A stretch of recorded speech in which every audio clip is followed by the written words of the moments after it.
Greetings, grave robbers, and welcome back to the television graveyard. I am your TV necromancer, TV's Noah Houlihan. We have gathered here tonight to exhume the bodies of past television shows to decide which ones could be resurrected, should be resurrected, and which ones should just stay doomed. This will be a podcast where we look back at television shows that ran only one season. And this is the Blood Drive! This is a very special solo edition. Laura is away on a business trip, so she has left me alone here in the television graveyard to talk to you. So I decided that I wanted to exhume a body that she never wanted exhumed. And I would take you on a very different journey. We put it out to the patrons which body I should exhume, and they have voted for Blood Drive, a show on the Sci-Fi network, not Sci-Fi, the Sci-Fi network, S-Y, F-Y, Sci-Fi. And this is a show that I've seen before, but have not gotten the chance to revisit, and I was very excited to do this. So before we get deep into it, let's pour one out.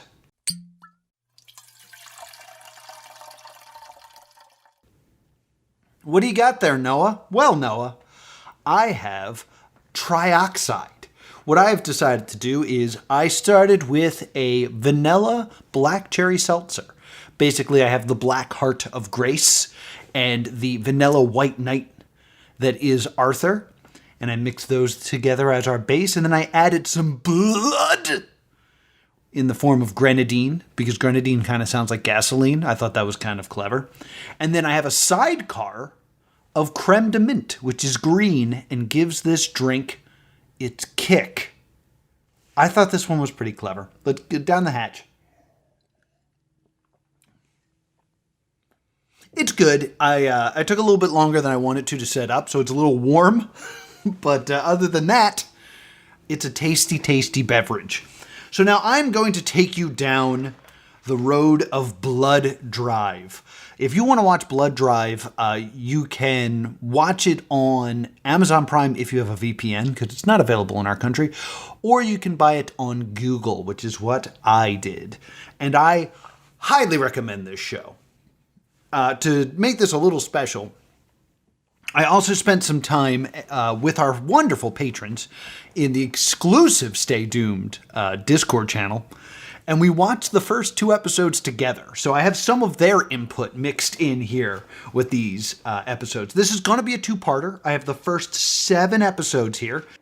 Editor Noah here, going to jump in and explain something that Noah already screwed up. We're going to try something new with Blood Drive, because it's a bit longer than I expected it coming out. This is going to be a 3-parter, but part 1 will come out on Wednesday. Part 2 will come out on Friday. So we're going to try, since it's going to be more parts than we thought, and we want to do like certain things with the schedule, and we don't want to run too close to Razzie Month, which is coming. There will be an episode uploaded on Friday. So now you know. Now, on with the show. It's going to be a long one, so I'm going to talk really fast because we have a lot to get through, because I love this show. Spoilers, I love this show. There's so much good in this show that I can't wait to talk to you guys about, so let's get into it. This has one of my absolute favorite openings. It opens with a stage, because what we're about to watch is a show. And we are greeted by a voice that we will later learn is the god of the stage, Jeremiah Slink. The executives assigned to this show decided to test it in Jersey. As a result, they think you mouth breathers are too stupid to understand my masterpiece. So listen up, dum-dums, and let me set the stage. The world is broken. No one has any food. Oil costs $2,000 a barrel, and the only way out of this shitty life is a secret road race with a $10 million cash prize. But there's a twist. All the cars run on human blood. Welcome to Blood Drive. What a great way to warm my heart by starting this in New Jersey. But he basically breaks down, you guys are too stupid, so here's the rules. It's a cross-country race, and all of the cars run on human blood. We then start with, as the patrons called it, a Megan Fox type, which was a black-haired, sexy woman working on a car. And some dude bros kind of roll up. Now, it's important to remember from what we heard, gas is $2,000 a barrel. So when this car drives up, we have to assume that these are rich guys because they have a car that is running. And these two guys are interested in this girl with this beautiful red car with the license plate that reads Karma. That will be important later. She is uninterested. So she tries to leave, and they have a bit of a race. When the dude bros catch her, he specifically says, I just wasted $500 of gas chasing you down. Which is great flavor for what this world is. He then tries to force himself on her, and it turns out this was a ploy that she was hoping for. She grabs this weapon, which is an 8-ball on a metal pole with a blade at the end, and stabs this dude. And takes him and feeds him to the engine. She pops the hood, and like the engine growls and like has all these like grindy things in it. And she just feeds him to the car, and blood comes out everywhere. And the dude bro that was with this guy, the secondary dude bro, is like, oh my God, what did you do? Grace, the girl we will know as Grace, covered in blood, is just like, I had to fill my car up. And he's like, please, let me go, let me go. And she says, sorry, pal. Gotta top off. We then see her driving into LA with a sign that says, LA, we're full, fuck off. And then we see this dude bro re-enter the shot, missing an arm, screaming. And that is the opening to Blood Drive. And I love it. I love that this didn't pull any punches and was upfront with what this show is. This is a grindhouse show. It is going to be gory, it's going to be dirty and filthy and intense and violent. If they softballed it in the beginning, people might invest and think, oh, it's going to get better and stuff like that. If this turns you off in the first couple minutes, that's fine, because this show isn't for you. And it knows that. And rather than making you grit your teeth and kind of stay with it, it's opening up with, this is what the show is. If you want to get out now. Which I appreciate. I don't think it's like mean-spirited or anything. It's just very much we're not going to lie to you. This is what the show is. Hop on board. Love that about this show. So I actually should mention this. I should have mentioned this earlier. Language is going to be much harsher in this episode because it has to be. There's a lot of profanity in this. And I want to stress this over and over again. This show was on TV. I believe it aired at midnight on the Sci-Fi Channel.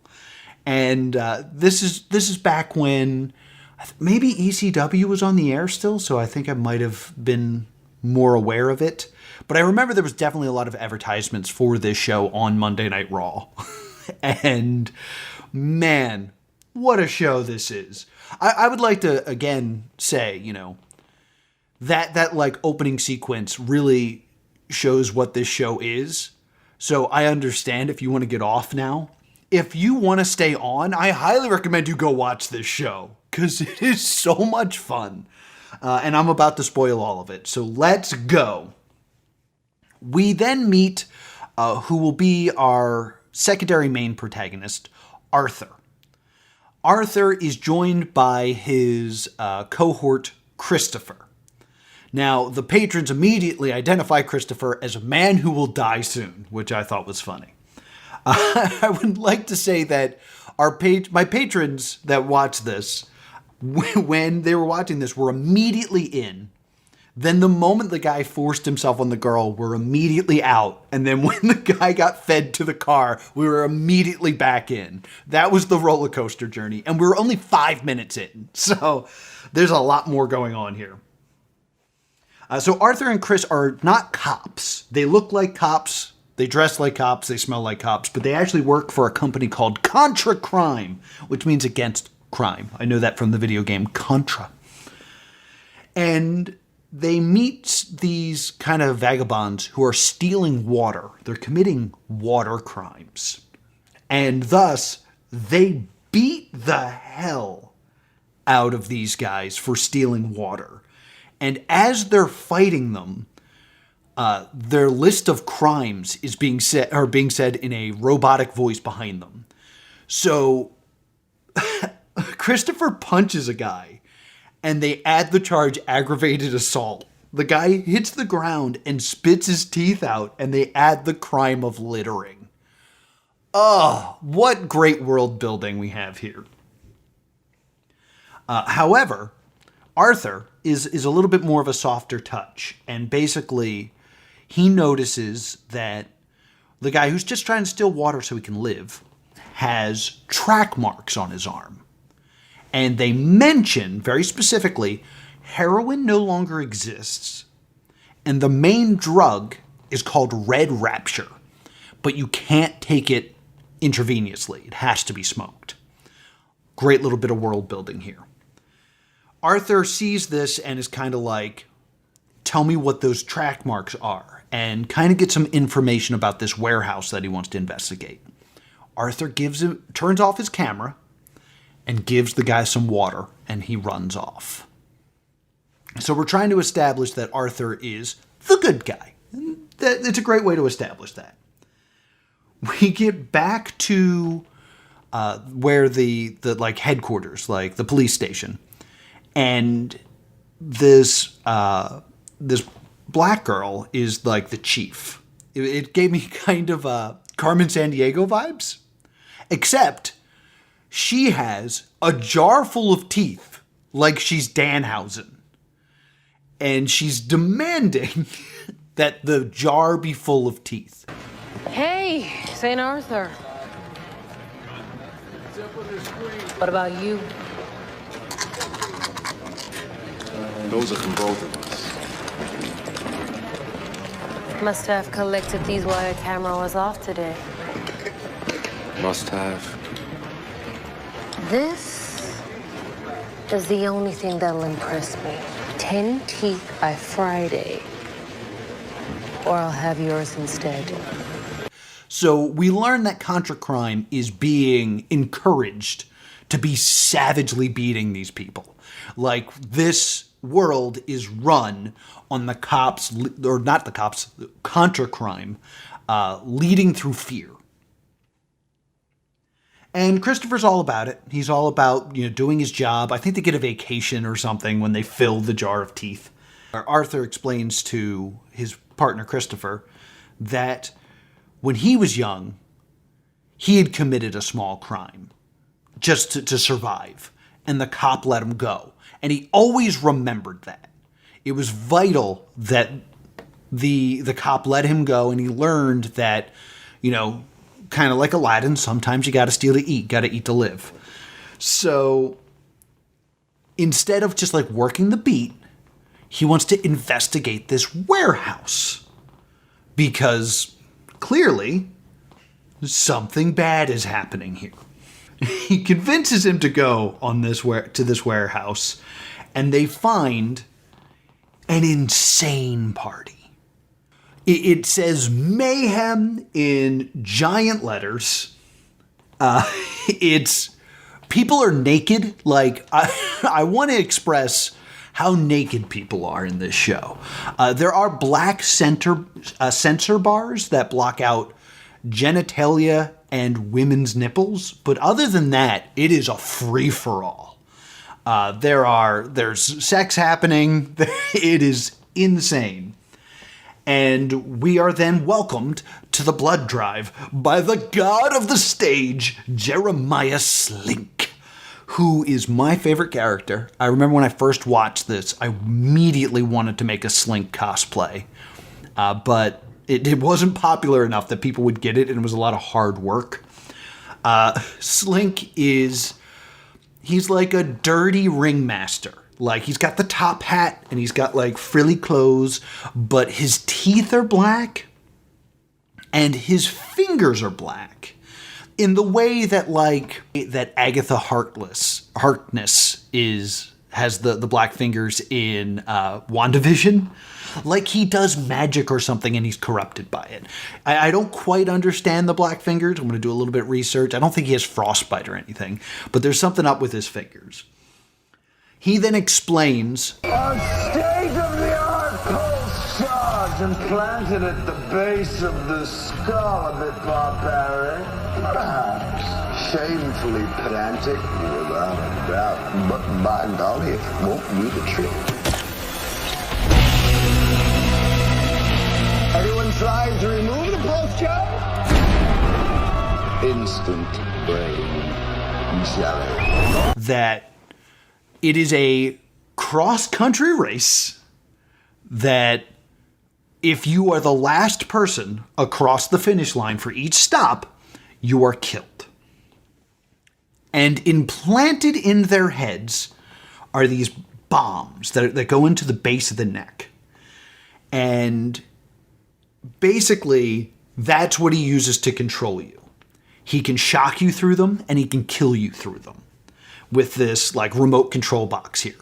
Also, if you are racing with a partner, if you are separated from your partner by too much of a distance, it will kill you. We then meet some of the racers. We meet Ribbone. We meet Dom and Cliff, which look like just your average married couple. We meet the Gentleman and the Scholar. The Gentleman is like an older gentleman with like fine clothes, and the Scholar is this short, kind of strange looking chap who looks like, kind of gives off the vibes of like Luca from Chrono Trigger. Like, clearly someone who like tinkers with things and also has that like weird circular helmet cap thing. So they're a team. There's also Clown Dick, who is a clown with a massive like strap on. There's Fat Elvis, good old Fat Elvis. And while all this is happening, Christopher and Arthur split up. While Christopher's like trying to get back up, Arthur ends up like in this party and like announces that he's arresting everybody, and everyone just kind of laughs. So Arthur is fighting everybody off, ends up near Grace, the girl with the karma car, and Slink grabs Arthur, and the rest of his team grab Arthur, and they're like, well, we got a boy in blue here. What are we gonna do? Is he friend or is he fuel? On the one hand, he works for Contracrack, the new breed of cop.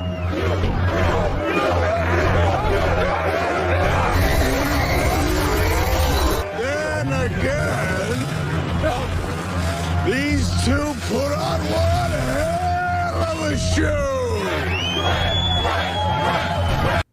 Now, they're trying to figure out if what he had done, the fight he just had, was entertaining enough to spare his life. And Slink decides it would be more fun to force him to race. So he puts the chip into Arthur's head and into Grace and makes them partners. So they're forced to be partners. So Arthur doesn't want to do it. He wants to arrest everybody. So the race starts, and Grace is trying to explain to Arthur what he's just signed up for. It's like, this is the blood drive. The winner of this becomes the Primo and is given a cash prize of $10 million. $10 million. $10 million. You know, like 1,000 times less than what was up at the last Mega Millions. $10 million. But in this world, $10 million is a whole lot because the world is not in the best shape at this point. We will get into explanation of why. Grace also explains that with $10 million, she can get her sister back. That is her main goal. She doesn't mention her sister's name yet, but it will be important later. Arthur doesn't care. Arthur wants to arrest all these people because they were killing people, and he's confused on how they can afford the gasoline for this. And Grace explains, oh, the cars run on human blood. And he is shocked. He yells, those people were fuel? And the patrons go, yeah, Arthur. They yelled that at you. Remember the whole friend or fuel thing that happened moments ago? Also, didn't you see all those people being fed to cars? So we then have Arthur tries to leave the car. Like, he just jumps out and tries to run away. And as soon as they do that, it starts to burn in the back of their bombs. Like, they start to feel like an electric charge. But Arthur's still trying to run away. So Grace has to go after him and get him back in the car so they don't die. And when this happens, Skillet starts playing, which our patron Amos then yells, this is a Christian rock band. And this song is clearly about Jesus with that context, but it's being played over the bloodiest show I've ever seen. They pick up Arthur. It should be mentioned, I think I left out a major part of this story here, and I apologize. Christopher ends up teaming up with this girl, Aki, who works at she's another police officer, and she's like odd. There's something off about Aki. She has weird eyes, and she just seems like strange. The whole time, the patrons are yelling about how if blood is fuel, why are they being so inefficient with getting the blood? Like, feeding the people to the car, they all end up covered in blood, and that's fuel that's not going in the tank. While Christopher is investigating this location with Aki, this other detective, they find out that there is this human fracking facility. It's these people hooked up with tubes that they're extracting blood from. So there is a factory somewhere that's doing this efficiently. Aki then turns on Christopher and it's like, I led you right into my trap. Do you like it? They made it especially for you, Christopher. And you fucked up. Should've just kidnapped me instead of tricking me down here. Where's the fun in that? Chris pushes Aki into the wall, and she gets skewered on a piece of pipe that then leaks like pretty colors. Look, you made me wet. And it turns out Aki's a robot. Christopher turns around to find another Aki, because there are multiple Aki robots. This one dressed as a dominatrix.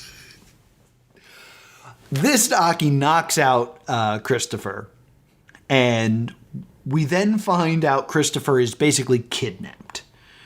He's naked, he's lost an eye, And he's under the like patrolling of Aki, who's like, welcome to Hart Enterprises. Meanwhile, the race is continuing on. We see that they're driving down and they're worried they're going to run out of gas soon. As they're going, they see a bunch of cheerleaders. And Grace is like, ooh, fuel. And they're like, no, we don't do that. And they kind of have an argument.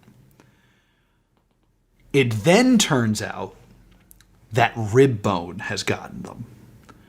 And I noticed Ribbone has a very interesting jacket on that I made a note of just kind of as on a whim. It turns out this may be important later. His vest looks like Roman Reigns' flank jacket when he was in The Shield. Like it has that weird thing up the spine that looks like kind of like armor. Ribbone wore that first. Ribbone has the cheerleaders. So Arthur tries to save these cheerleaders. Now, it is a rule that you can't directly kill another racer. Like, you can't just murder them. Granted, if you're, like, racing and you kind of, like, bump into each other and it causes a crash, that's part of the race. But you can't just, like, stab them.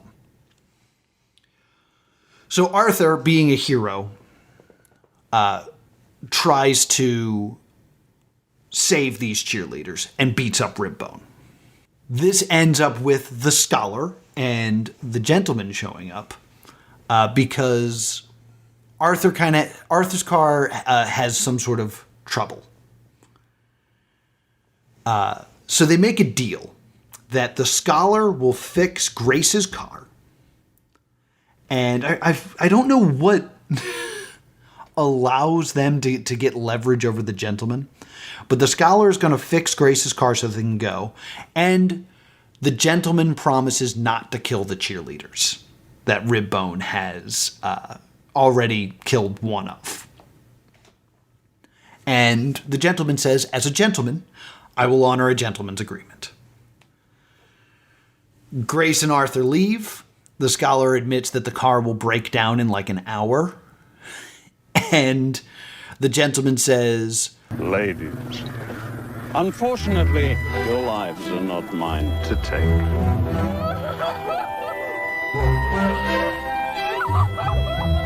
Your tongue and your fingers, on the other hand.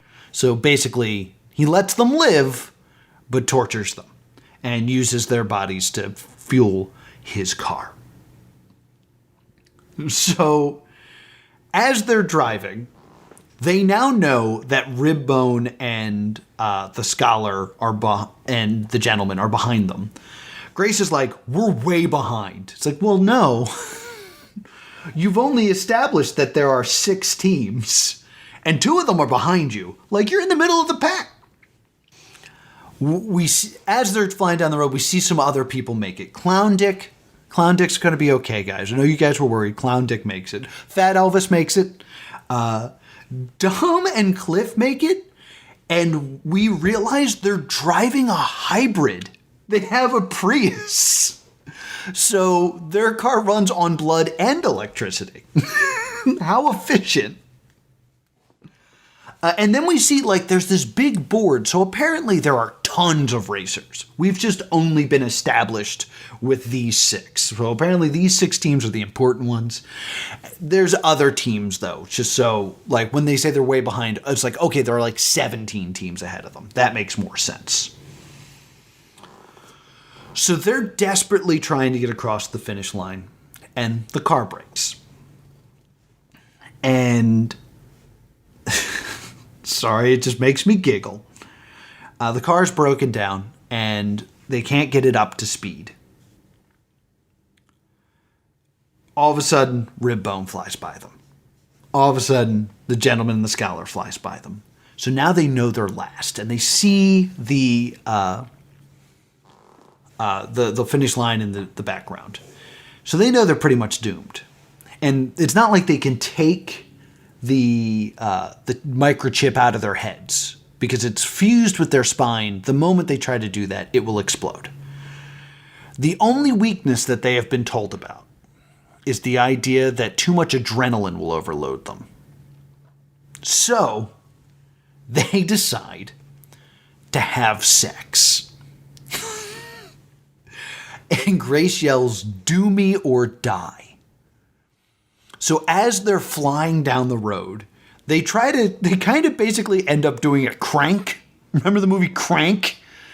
Where they're flying down the road and they're like doing fishtails to get it like scarier. And they're having like rougher and rougher sex to keep the adrenaline as high as possible. And just as the other team crosses the finish line, they are at like high adrenaline and it shorts out their bombs and Slink can't kill them as they fishtail across the finish line. And Slink says, "I enjoyed your little show, and that is the only reason I won't kill you. But this error has been fixed. You can't bang your way out of it next time." And that's how the show ends. That's how the first episode ends. It ends with Grace and Arthur in last place, surviving through sex and adrenaline, while Christopher is naked and lost in Hart Enterprises under the control of a robot named Aki. Did you get all that? Out here we paused and I asked the patrons what they thought. And Xavier's reaction was, I'm going to try to do my best to reenact it. Yeah! Whatever this is! So that's the first episode. We haven't even gotten to the things that I think make this show special. So we're going to just keep plowing through with episode 2. Episode 2, Welcome to Pixie Swallow, opens at a diner. It turns out that there's not a lot of cattle anymore. So there is a diner with a very sexy waitress that is serving cannibal burgers. They're also killing people and turning them into food. So again, just the parallel here of people are food, people are fuel.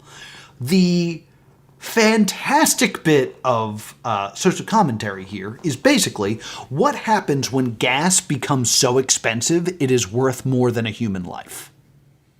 That's the world right now. And like this was created during the gas prices crisis where we were really worried, and we're back there again, where gas prices were becoming insane. What if gas became more expensive, that it was valued more than people?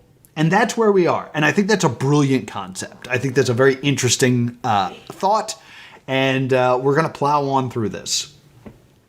So we then learn that Grace is doing this for her sister. Her sister's name is Karma, which is why that's the license plate. So she's looking for, so it's Grace and Karma. The blood drive is being watched. We see that there's cameras in every car, and we think this is mainly for Slink, since Slink is the person in charge and is watching every move.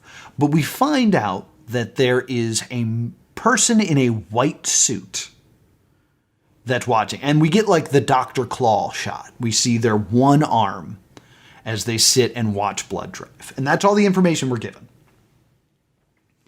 We then see at Slink Enterprises, or not, at Hart Enterprises, Slink has been called in for a meeting. And despite the fact that Slink's in charge of this blood drive, which seems to be so psychotic and outlaw, he's now being brought in because Hart Enterprises has everything to do with the blood drive. Also, Arthur has learned that Contra Crime works for Hart. Hart Enterprises owns both the blood drive and Contra Crime. So he's still under the employ, in a way, of Hart Enterprises. So Hart Enterprises is our big bad company that's overseeing all this stuff. It should be noted, I didn't go into great detail about this, but my notes might get confusing if I don't mention this. Arthur's name is Arthur, but Grace thinks he looks like a Ken doll. So Arthur is often referred to as Barbie in this. Just want to bring that up. So Slink is desperately trying to get to this meeting and is met by a receptionist who won't give him the time of day, and he's just stuck waiting in a waiting room. So Slink is a bit sidelined right now. As he's waiting, he meets this odd gentleman named Mr. Scuttle, I believe his name was, who's like he's dressed nicely. He's not like in a full suit, but he has a tie, and he's nervous, so he starts talking to Slink about how he's been called in for a promotion because they're looking to replace somebody. And Slink realizes it's his job. So Slink is just sitting there, waiting to get called in, basically to fight for his own job, while the next candidate is this annoying stiff that won't stop talking to him. They called me in for an interview. I'm a bit nervous, to be honest. Heart rate's elevated to 200 beats a minute. Count it, feel it. Yeah. You feel it?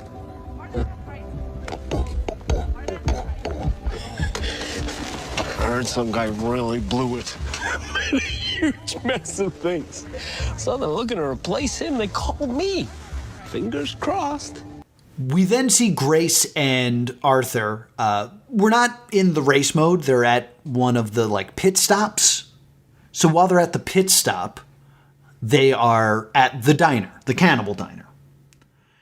And while they're at the Cannibal Diner, Arthur slips away to call Christopher. So he uses a payphone to get Christopher's phone number. And Christopher's message is, this is so stupid, but I love it. Hey, it's Chris Carpenter. Leave a message after the beep.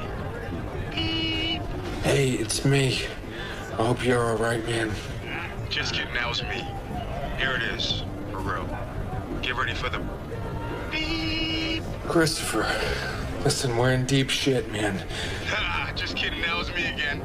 Leave a message. God damn it, Christopher, I told you to change that. Which is a great little bit of writing there. Because what that implies is kind of the friendship between the two, the joking nature of Christopher, and the fact that this isn't the first time Arthur fell for it. Like, the fact that he says, I told you to change this, means he's already fallen for it once and yelled at Christopher for it. And then he just falls for it again. That is a great bit of character work that, Arthur has the greatest of intentions, but he is a very stupid man. And it's hard for him to realize that he is being manipulated. Keep that in mind, folks. Speaking of Christopher, Christopher gets orientation into heart. And Aki explains what heart does. And this has a fantastic bit of storytelling here. We learned that there was a great earthquake in the center of America due to fracking, which means that we were desperate for fuel. And the fracking caused a huge rip in America known simply as the Scar. So there is a big scar in the center of America due to our desperation for gasoline. Beautiful storytelling. Aki wants to indoctrinate Christopher into working for Hart now that he's been kidnapped. And Christopher says, I'm not joining your company, Small Wonder. And Small Wonder is a sitcom that I used to watch in syndication. I don't know when it originally aired, about a robot girl. It's about a family that builds a daughter, basically. It's such a weird reference to have in this type of show. And it also seems so dated of a reference. I'm going to bring this up again later, but it just seemed, it very much stuck out in my brain. Christopher's told that he can leave, so he leaves.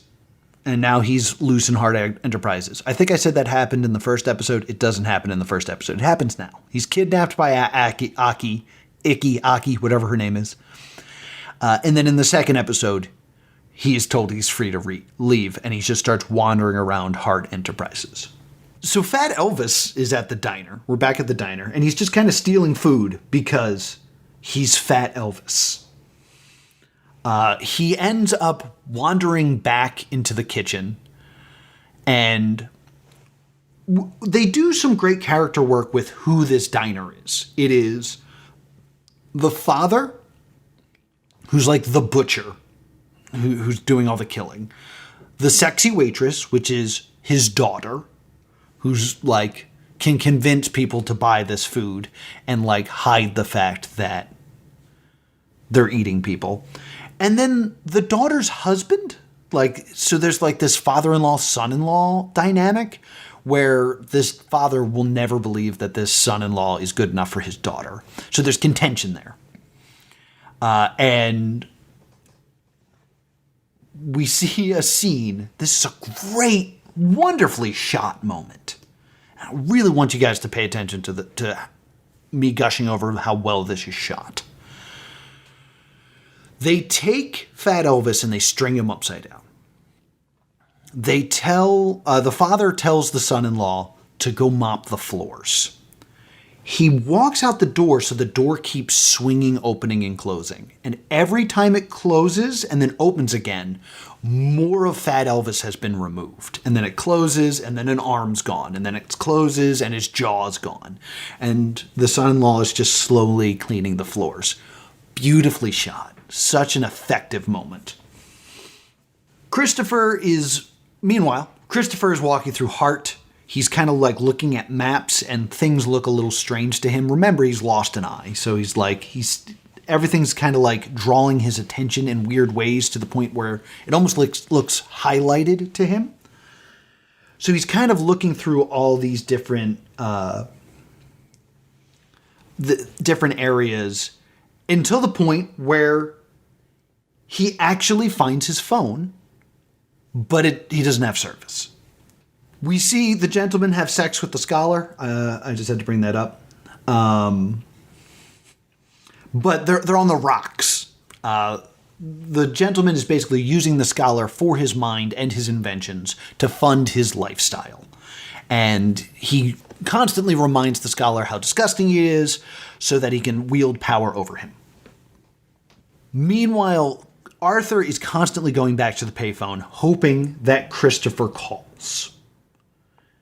In doing so, he discovers that he's been eating people.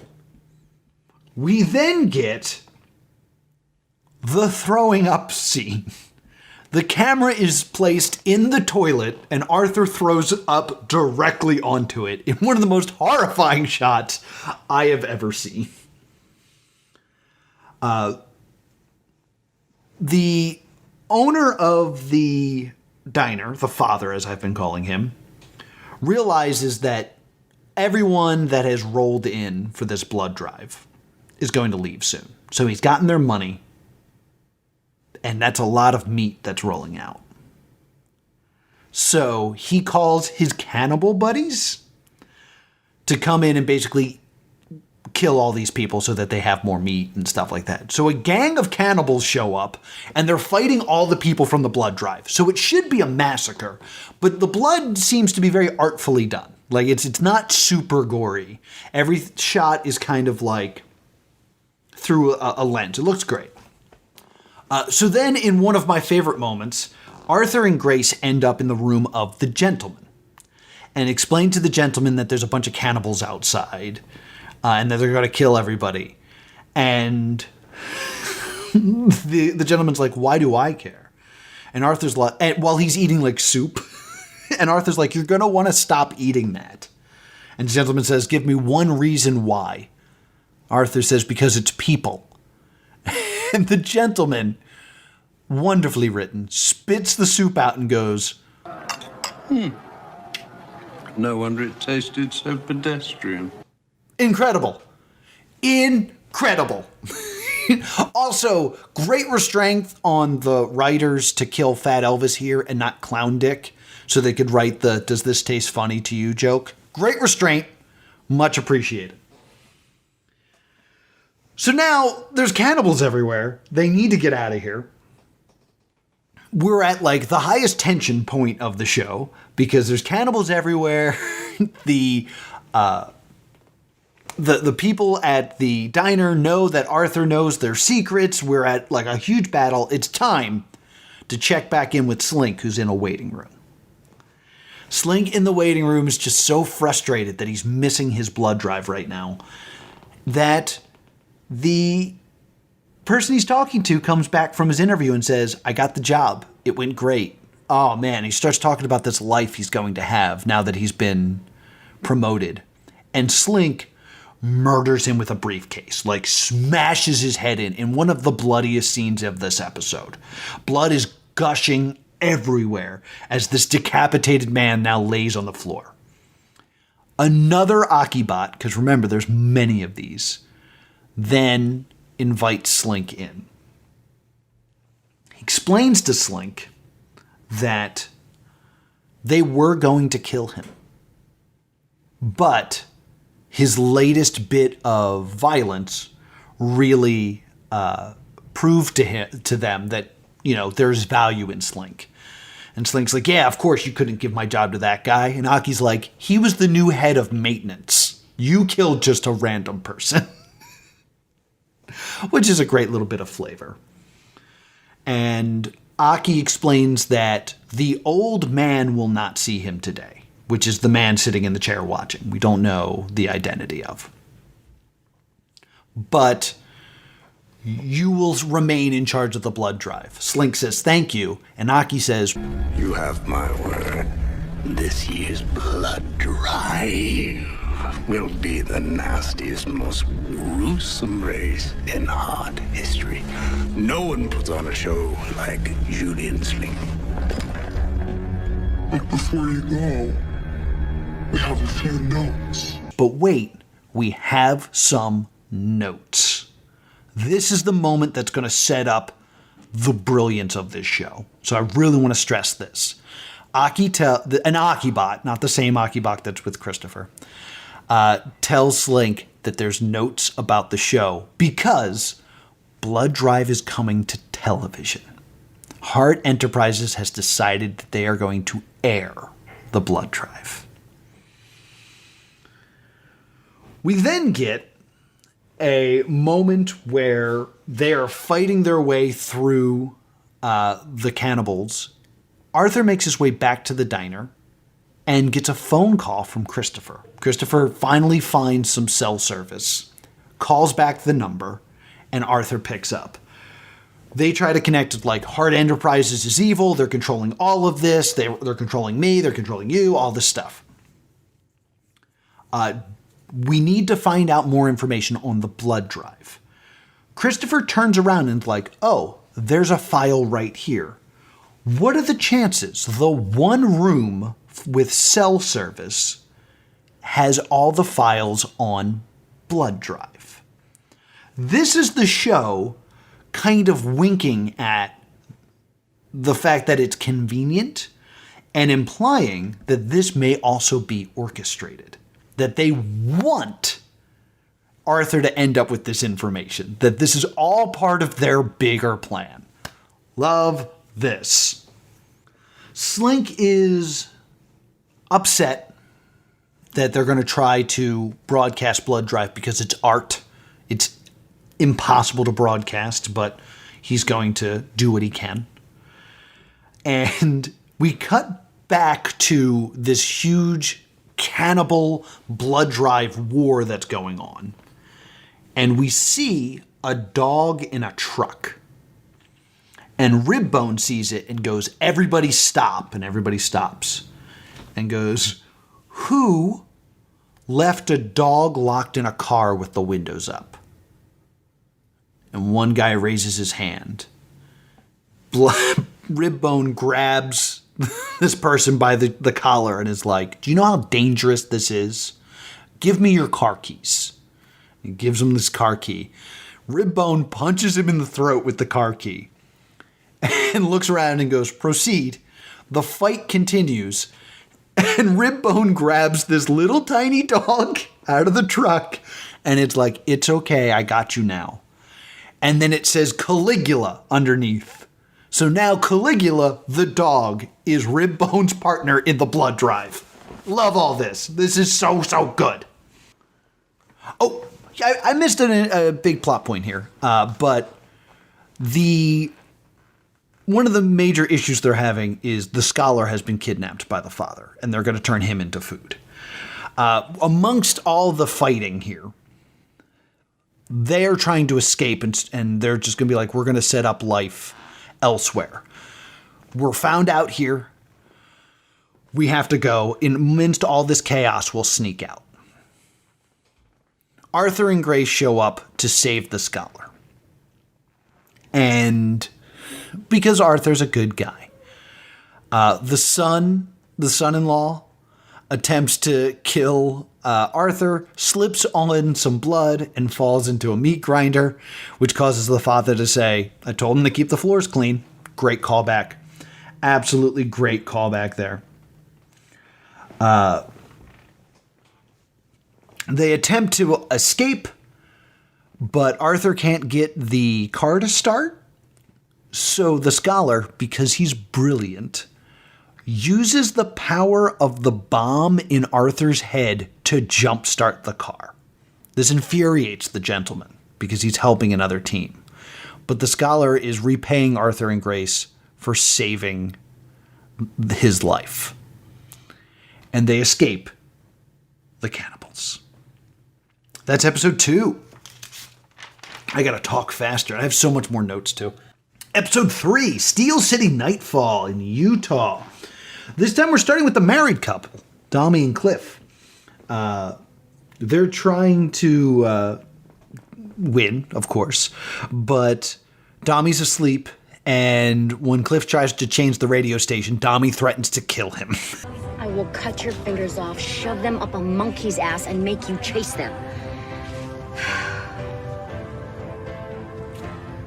What time is it? We should be at the finish line by now. Don't be a pussy, go faster. We could go faster if you hadn't bought this piece of shit iPad!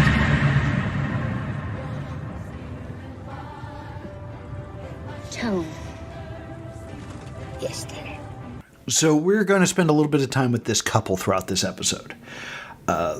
Once again, Grace and Arthur are behind. I don't know why they're so bad at driving. And Arthur's like, we could take a shortcut through Steel City. Steel City used to build cars. They're like, no, we can't go through Steel City. But then they become so far behind that they have to. And we get the title of the episode, Steel City Nightfall.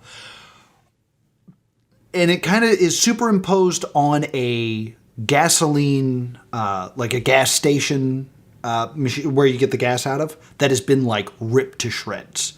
Foreshadowing. Lovely done. Now, while this is all happening, we see Slink on hold with like the shareholders. They keep saying his name wrong, calling him Joshua instead of Julian. And he's getting notes on how to make blood drive better. And he has to just sit there as he becomes more and more infuriated, where these people are just like, you need to raise the stakes. The stakes are not high enough here. Slink's like, but they're cars that run on blood and their lives are on the line. It's like, nope, not good enough. You need to do more. Now that Arthur and Grace are forced to take the shortcut because everybody has passed them.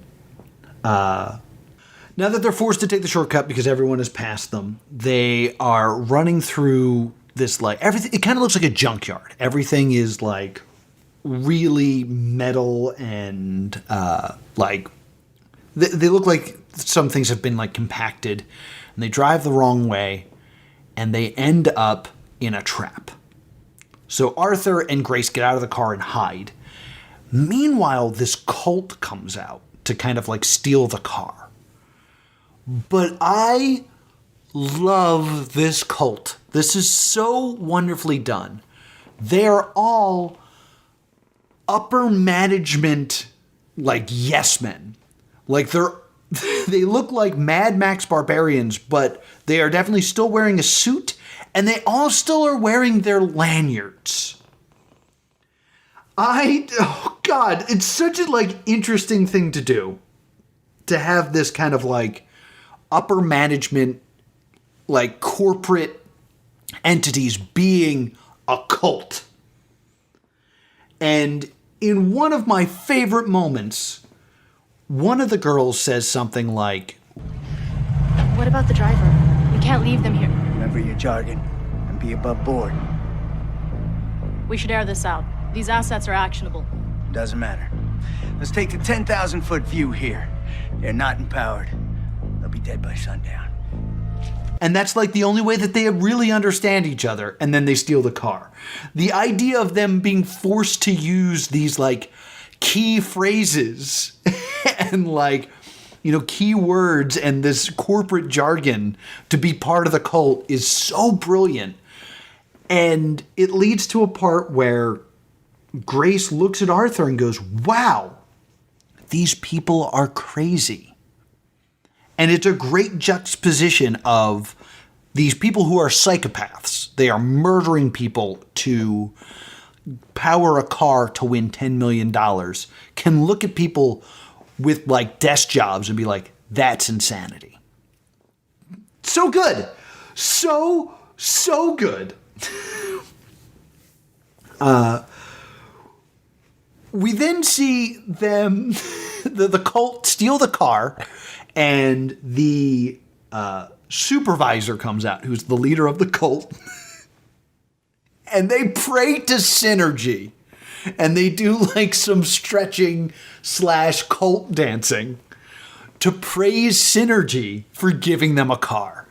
Oh, it's so good. It's so good.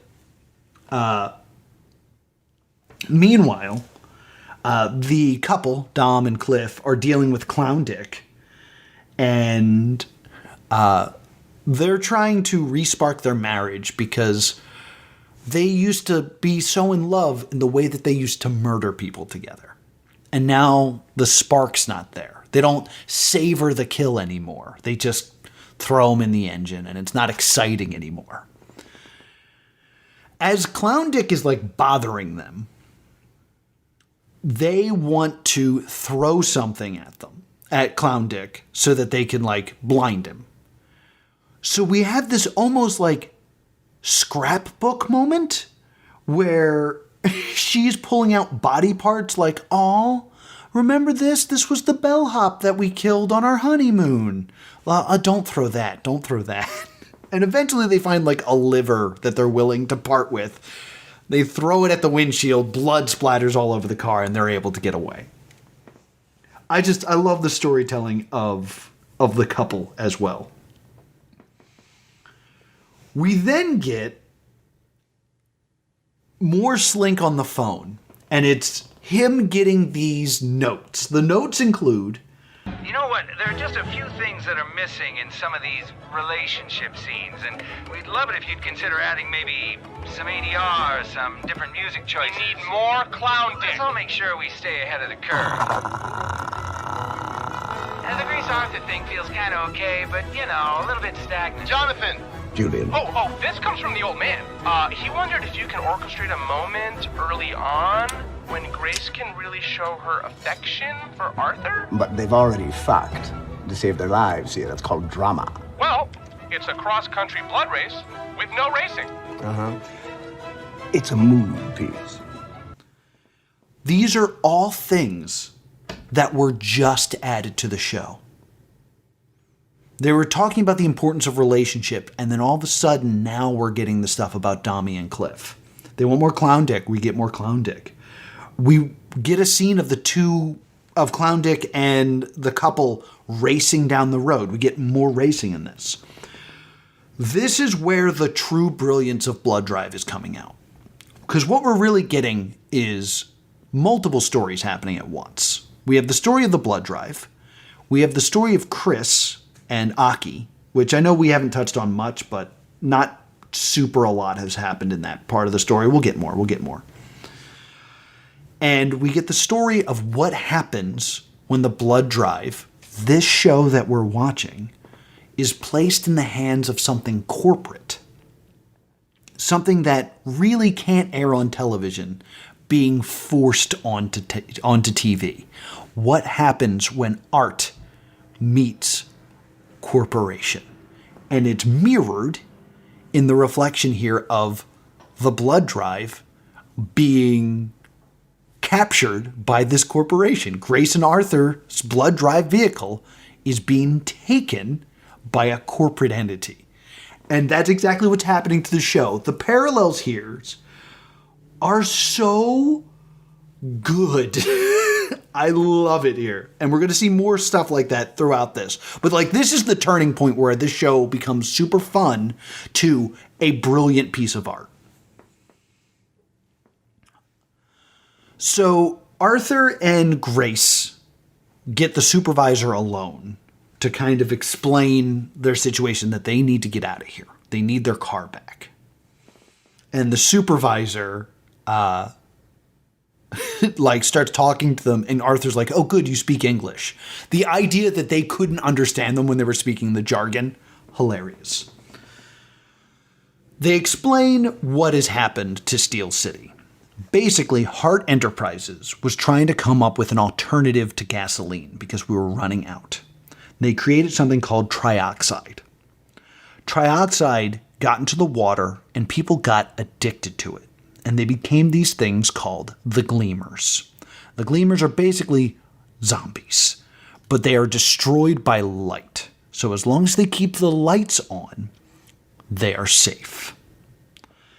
And the supervisor is like, oh yeah, by the way, when you snuck in here, did you close the door behind you? And Arthur and Grace look at each other like, yeah? And then all of a sudden they are surrounded by eyes. In the darkness are the Gleamers. They're trying to explain what's going on here.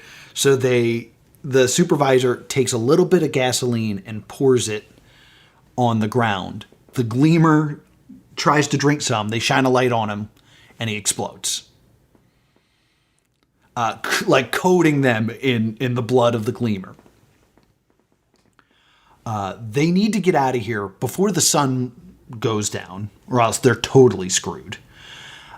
So they need gasoline to power the door out of here. Arthur's like, I'll go with the supervisor. You stay with the car. We'll get out of here.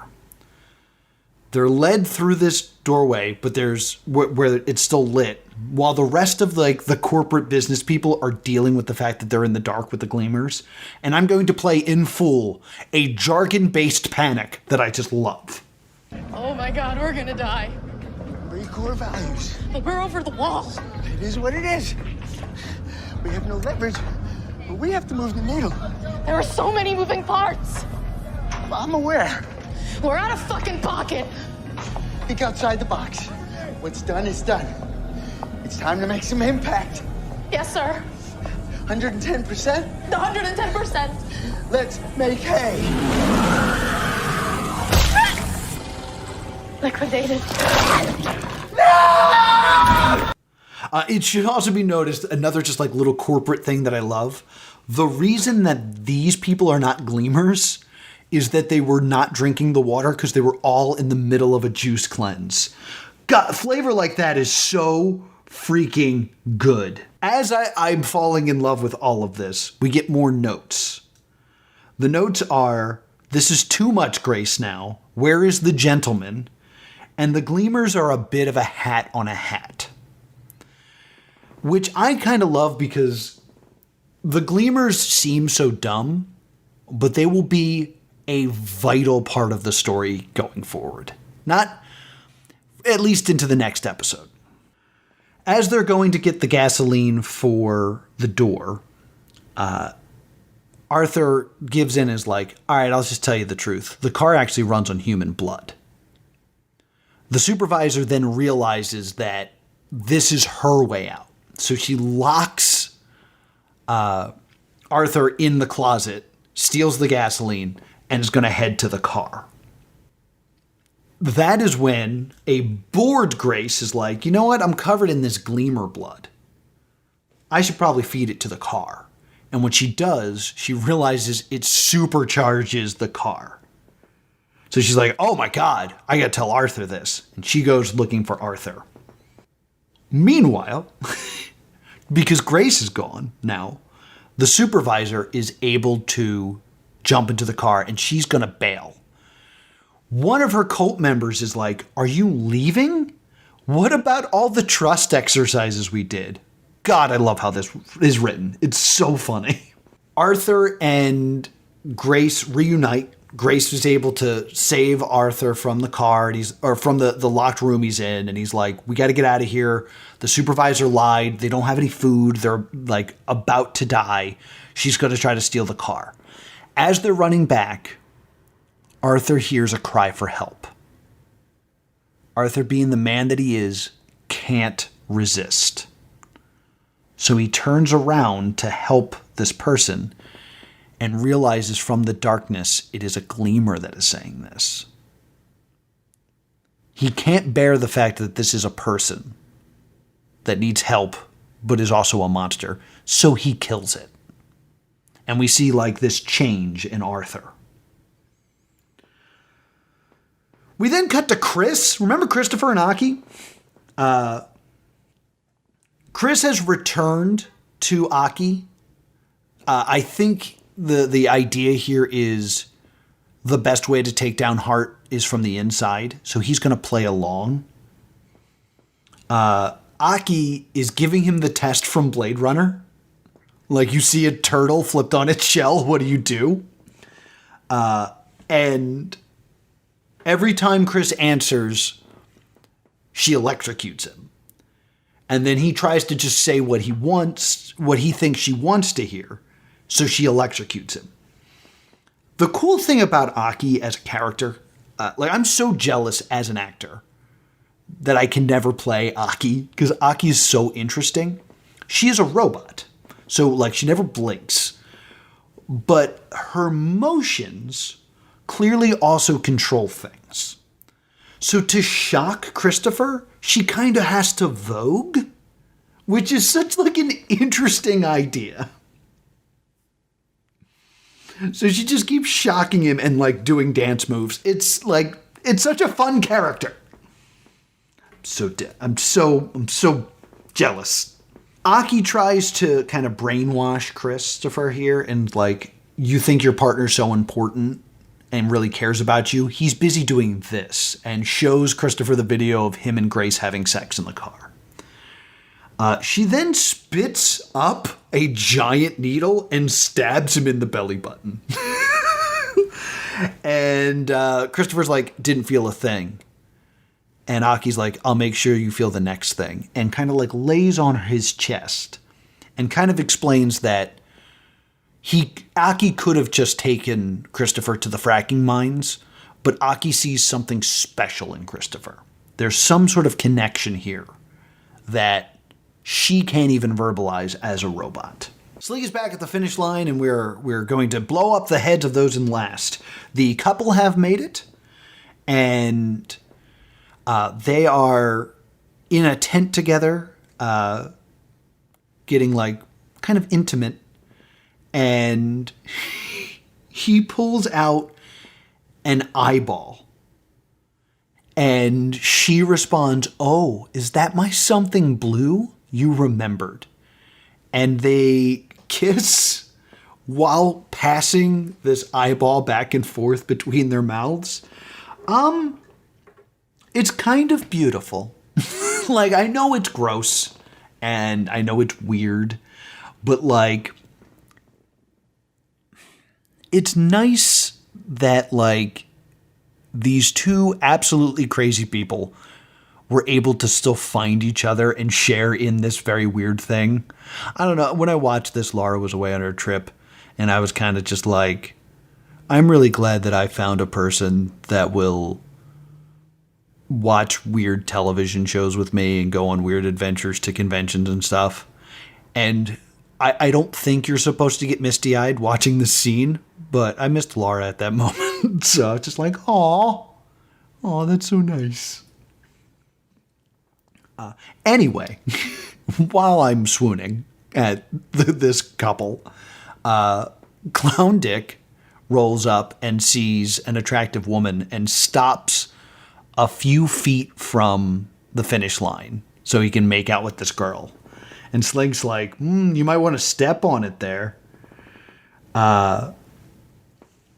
Grace and Arthur, with their now powered up car from the Glimmers, fly past the finish line. Clown Dick's head explodes all over the woman he's making out with. And they find out that this trioxin is like very valuable and, of course, was created by Hard Enterprises. Slink gives them a compliment and is like, good show, love the ending. Grace then goes up to the Scholar and makes a deal with the Scholar that she will give him some of this trioxide to power up his car if the Scholar can help them with the bombs in the back of their head. It turns out that Karma's sister is in an asylum that's actually not too far off the route to the next pit stop. I forget exactly how they learn that information. I think Christopher gives it to Arthur on the phone. I'm sorry I didn't bring it up earlier.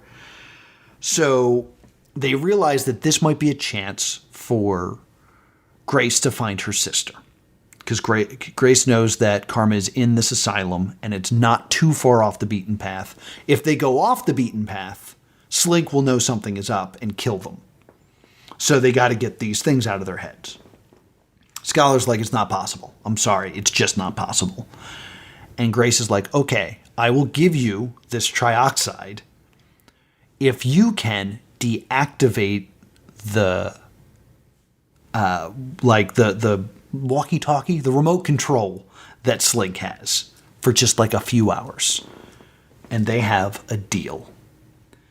We then cut to the old man in that Dr. Claw shot where you only see one of his hands watching this, painting his fingernails pink. I believe this is meant to hint that the identity of this old man is actually a woman. Perhaps Karma. Episode 4 in the Crimson Halls of Cane Hill. I love that this starts with a PSA, white text on a black screen, warning us that Red Rapture is a dangerous drug. It's basically the same thing you'll see in like a very special episode of anything where they're dealing with an actual drug. It's like, oh, they're smoking the marijuana. They put this up to kind of say, hey, this is a serious topic. The fact that they treat Red Rapture this way in this show is fantastic. So after this kind of like stern warning, we switch to sugar do do do do do do, oh honey honey, and we get this disturbing commercial where we see like this family where their eyes are all weird. Think Black Hole Sun. And the candy man comes. It's think an ice cream man, but it's candy. And the father of the family wants some candy. But not just any candy, Smacks candy. S-M-A-X. Smacks. And he's buying all the candy. Chocolates, jawbreakers, gum, giant lollipops. To the point where he's eaten all of the Candyman's candy. So, he breaks into a rage and murders him with some hedge clippers. By Smacks Candy. We also see a asylum In the asylum, we see a nurse giving smacks candy to inmates on Halloween. It is, in fact, Halloween. We see the inmates eat it, we see their eyes kind of grow, and we cut to the mayhem party. Now the plan is Grace and Arthur are going to slip away from the mayhem party and head to Cane Hill Asylum to find Karma, Grace's sister.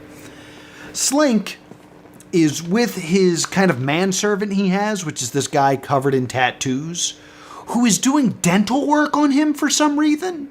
They never really explain it, but Slink gets upset and is like, if you want something done right, do it yourself, and starts drilling into his own mouth. Don't know what the deal is here. But he realizes that Grace and Arthur have left the mayhem party, and Slink's not going to have any of it, so he turns up the controller and nothing happens. He finds that it has been tampered with. We know it's by the scholar. He doesn't realize that. So he's very, very upset that this happened. So he's going to send Ribbone after them. So he looks at his servant and he says, "Where's Ribbone? And if you say I don't know, I will use that drill on your urethra." The manservant spreads his legs and goes, "I don't know." So there's quite the relationship between these two. Meanwhile, Grace and Arthur show up to the asylum, and Grace is ready to smash heads.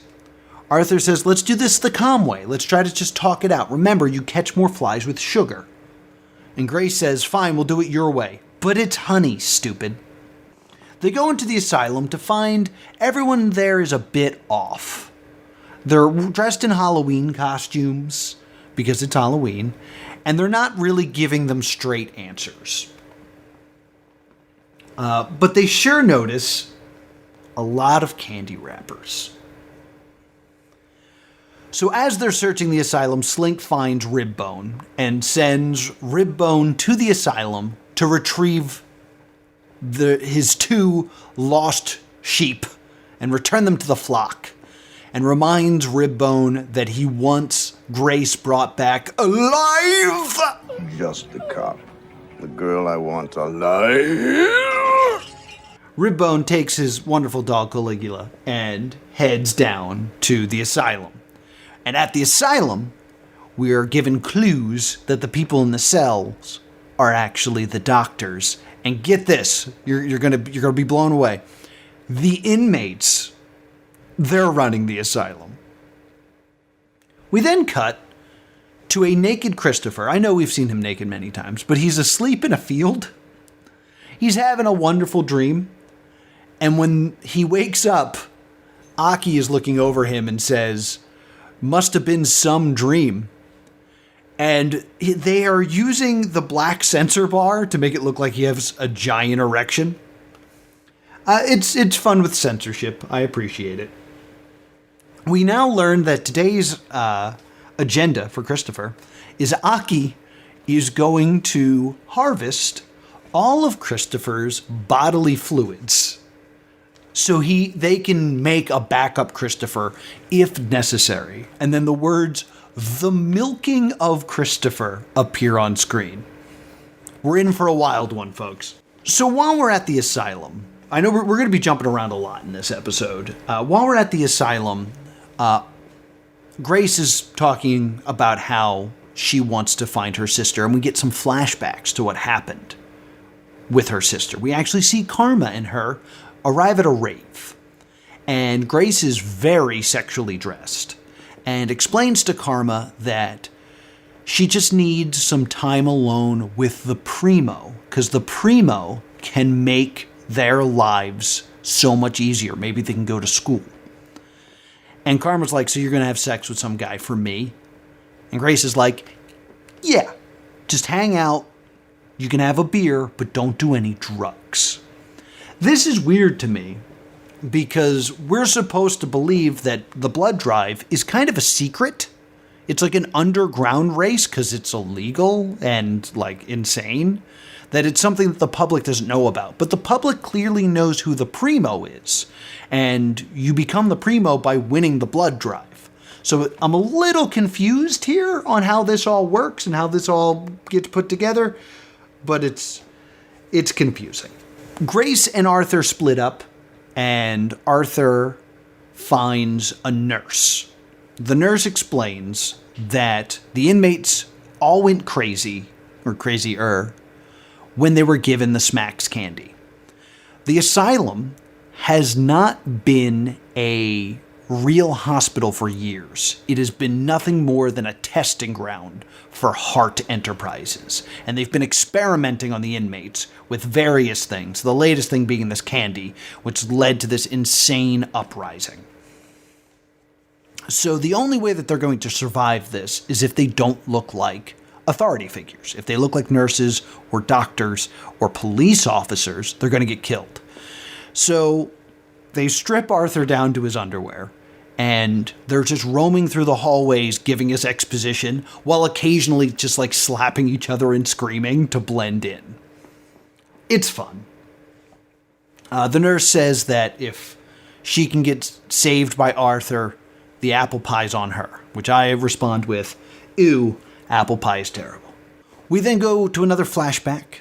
I know we're jumping all over the place here, but as they're searching for Karma, we have this flashback where Grace actually does find the Primo. We don't see who the Primo is, but Grace is seducing the Primo, but needs a little bit more time. Grace then does Red Rapture, which, like, sick red clouds are pulled with the Red Rapture pipe. And you see her immediately change physically, just like her eyes become more sunken, she becomes sweatier. It's not something you should be playing with, clearly. We had a PSA in the beginning, you should have paid attention to that. But the suspicious thing is at this rave, the DJ is Slink. So Slink has his hands in this already. Now, when we come back from the flashback, we basically learn that red is a lot like Smacks, the candy, but red makes you feel euphoric. It makes you feel wonderful. Smacks makes you feel like a hunter, but the hunt never ends. So everyone's like really violent and crazy. We then cut back to Christopher, who is naked, tied to a table, and being messed with by Aki. Aki is explaining that she believes that Christopher deserves pleasure and gives him like a Spider-Man kiss. Like she's over top of him and does like the upside down kiss. And then she pulls away and then like a pipe comes out of her mouth and goes into his throat to like harvest saliva or stomach bile. Boom. We got one of the fluids, but we're still many to go. I need you to drink this. And she like kicks her leg up in the air and a drink appears next to Christopher. Because once again, weird motions cause Aki to make things appear. Love that about her character. Super, super fun. Grace hunts down the doctor that checked in Karma. And the doctor explains that Karma was checked out by them. All that he really says, checked out by them, and that Grace has to save her. A lunatic then shows up and electrocutes him and he dies. It should be mentioned, I forgot to say this, there were some inmates in the cells still, but Ribbone has shown up and flipped a switch and let everybody out, and has put a bounty on the heads of Arthur and Grace. Whoever brings them to him will get some candy. So Ribbone, pretty good plan, I must say. Like, he just gets to chill out, wait for the psychos to do his work for him. He's got it figured out. When he makes this announcement, everybody starts fighting Grace and Arthur, who have reunited along with this nurse. And there's like a very strange fight scene that I don't quite understand, where it keeps freeze framing. And at times, like, he'll throw a punch and then it will reverse and then he'll throw it again. I don't know if they're just kind of throwing stuff at the wall here, or if because it's an asylum is meant to look crazy or something, but it's a weird choice that comes out of nowhere.